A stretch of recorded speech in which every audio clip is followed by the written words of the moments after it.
Now, that's the big story we are tracking on World Today. Joining me is Ambassador John Herbst. He's head of the Eurasia Center at the Atlantic Council. Right now in Kyiv, he was in Odessa a few days ago when we spoke to him. Also joining me from Washington, D.C. is Rohit Sharma, reporting on what the United States of America is thinking and is planning on doing. Ambassador John, if I could come to you first. You're on the ground in Ukraine. A massive attack launched on Russia, unprecedented. What is the anticipation in terms of what Putin could do next?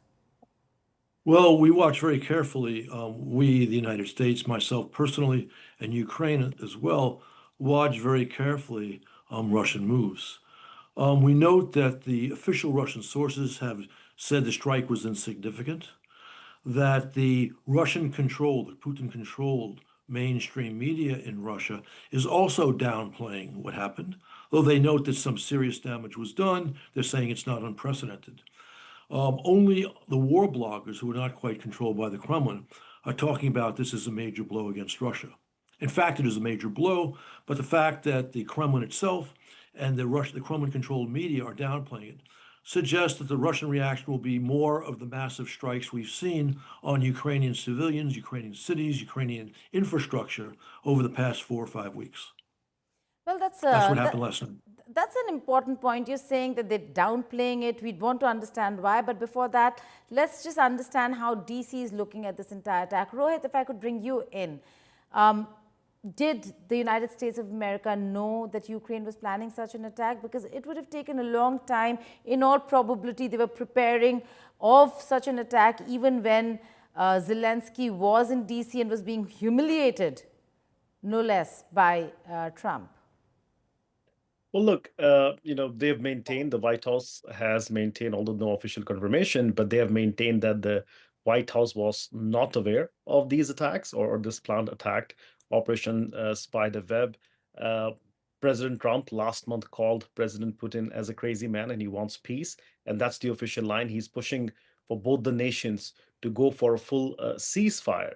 Now, I mean, yes, historically, you would assume that U.S. would be made aware of any such tactical move by Ukraine, but it is really surprising that Zelensky did this on his own without informing the biggest supporter of them in this war. So officially, Geeta, no, the U.S. did not know, and after the fact, we saw Marco Rubio holding a call and asking for de-escalation, as is the norm these days. So that's what we know for sure on the record. Okay, Ambassador Herbst, if I could come back to you, somebody who served as ambassador of the US to Ukraine for over 5 to 6 years and has been focused on that region.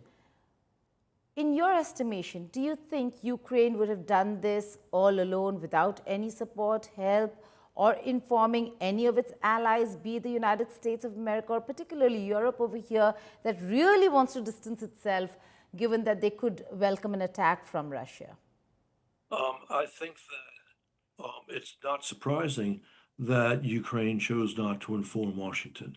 Just like at times when Israel, which is highly dependent upon American arms, feels it needs to take strong action to enhance its security, it will not tell Washington. And this was certainly true of Ukraine with the United States under Biden. I'm not surprised to hear this is what's happened with Trump.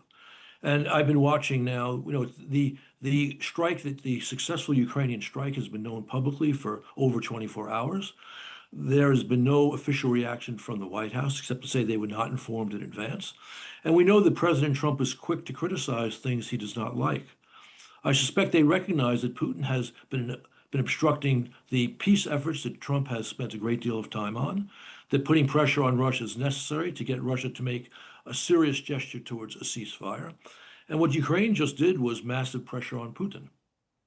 Right, but Ambassador Herbst, while Russia is or Moscow is clearly downplaying this incident because they do not want criticism from their own quarters, domestic quarters back home, Putin is not going to take this or let this pass. What do you think or you anticipate Putin's next reaction is going to be? Are we looking at their nuclear doctrine having been changed, revised? Are we looking at tactical nuclear weapons here? Putin has been very successful intimidating timid people, including, sadly, former President Biden and former Chancellor Scholz with nuclear threats, which he never delivered on. You know, when Ukraine had the very successful counteroffensive in 2022, starting in the summer and fall of 2022, and kicked Russia out of more than half of its gains made after the big invasion, Russians threatened nukes but never used nukes. When they talked about Finland and Sweden joining NATO, Russians threatened nuclear use, they didn't use nukes. So this is bluster. Of course, the cost for Putin in many respects, if he actually used a tactical nuclear weapon, which would not stop the Ukrainians, would be substantial. So, yes, some people, some war bloggers in Russia have talked about this.